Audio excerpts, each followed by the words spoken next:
Every movie tells a story. Every story tells a tale.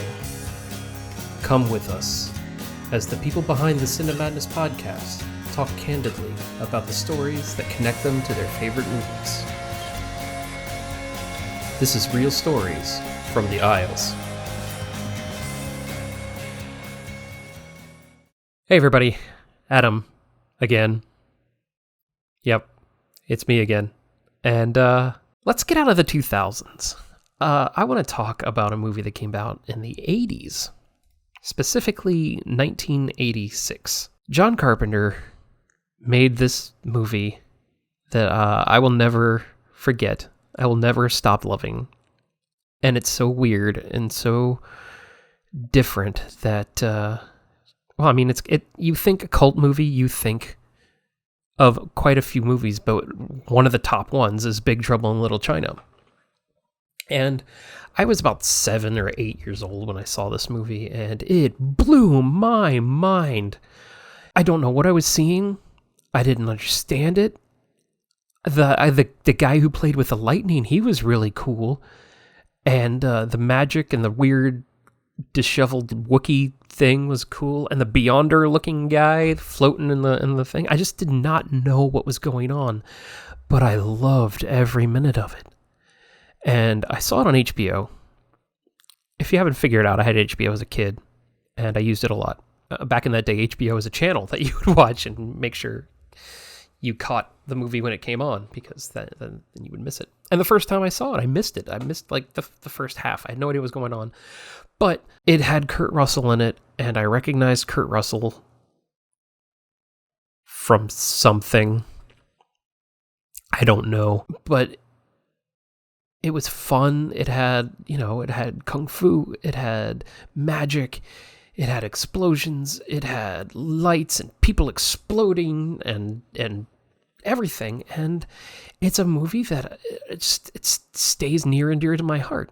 And it's because it was just so fantastic when I saw it as a child, not understanding what I was seeing. And then as time went on, I would watch it and understand it. And then I would get obsessed with it. Like everything that I love in the world, especially the world of movies. And this was one of them.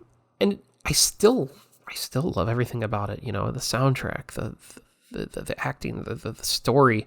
They made comic books that elongated the story. They had comic books that connected Jack Burton to Snake Plissken, and they had adventures together. They had comic books about Old Man Jack, kind of like how they did Old Man Logan. And it's just, there's some kind of staying power in Big Trouble in Little China. There's some kind of staying power in most cult movies, because there's just something to love. There's some endearing thing that connects the fans with the movies. And when you mention John Carpenter, you either talk about his horror catalog or you talk about Big Trouble in Little China.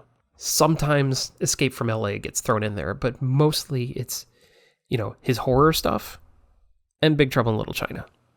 And that says a lot for a movie. For a movie that failed, for a movie that was supposed to have a trilogy but didn't, because it didn't do well in the theater, which is the John Carpenter way. He would make these incredible movies, and they would either get panned in the theater or they just wouldn't do enough to warrant another story, another movie.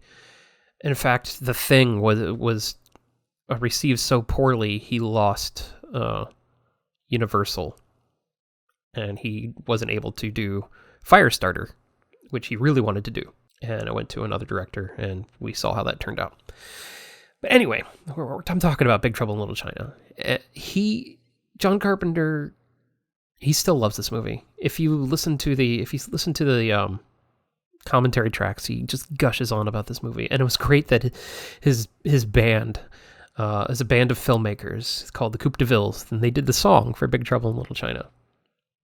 And they did the song Big Trouble in Little China. You know how that goes. So he loves this. He loves this movie a lot too, and so does Kurt Russell.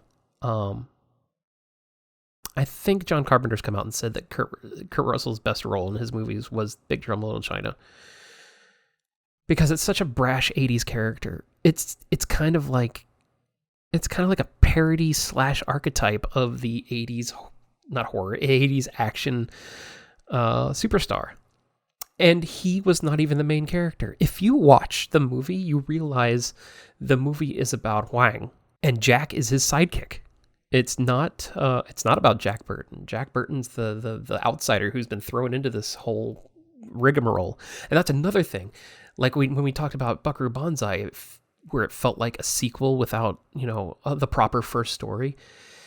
This kind of teeters on that too, where you're thrown into this world of Chinese magic in just Chinatown in San Francisco. It's not even China. China is here, Mr. Burton.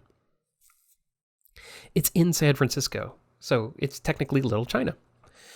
And he's thrown into this because he was supposed to pick up money, and he got his truck taken away from him by the Lords of Death, and he got just caught up in this whole kidnapping thing, and all he wants to do is get his truck back.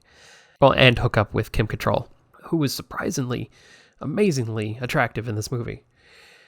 But even some of the characters, like even Kim Cattrall, Gracie Law. I mean, her first line is, it's just me. It's Gracie Law.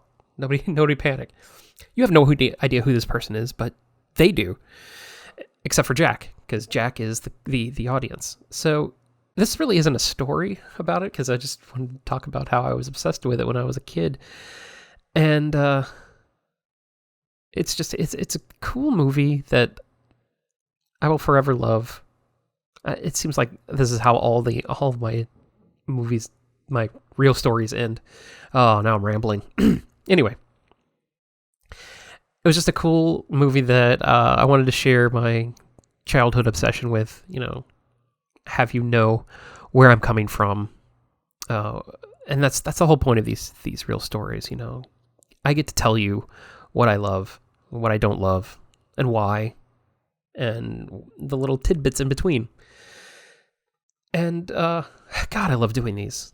But do you have a movie that you saw when you were a kid and you obsessed with, and it stuck with you for the rest of your life? I want to know.